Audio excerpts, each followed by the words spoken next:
So much of it is people genuinely making a lot of money off of stirring up victim complexes. It's almost identical to what you see in the left-wing progressive debate, where it's like, you are a victim, the entire world is against you, white people are the reason your life is horrible.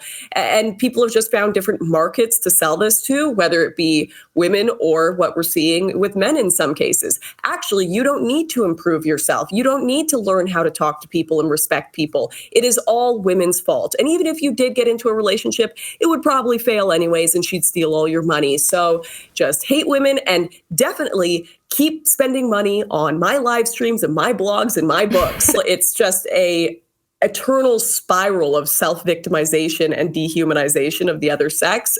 Well, to be clear, it was multiple refugee ships. They were all children and puppies, and I used a torpedo, just if we're going to get the facts straight here, all right? Yeah, no, that one's always a fun one. I'm not joking. That was like, there were multiple articles that reported I shot a flare gun at refugees. There were no refugees in the vicinity, first of all. It was not a firing flare gun.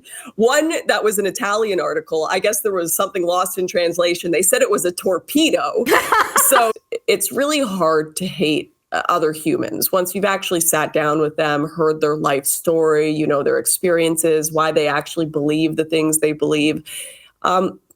Most people, you can actually understand how they got where they are. Even Antifa members. Like, I've met people that are ex-Antifa members that they'll explain to me how their thinking got so warped. And you're like, oh, okay, I can actually see that. Like, you were in an abusive household that had this like unhinged view of evangelical Christianity or whatever. That was nothing normal, remotely normal to the average Christian. And that kind of jaded you to that and pushed you further to one side. And then you changed. You can really understand people when you humanize them and sit down with them.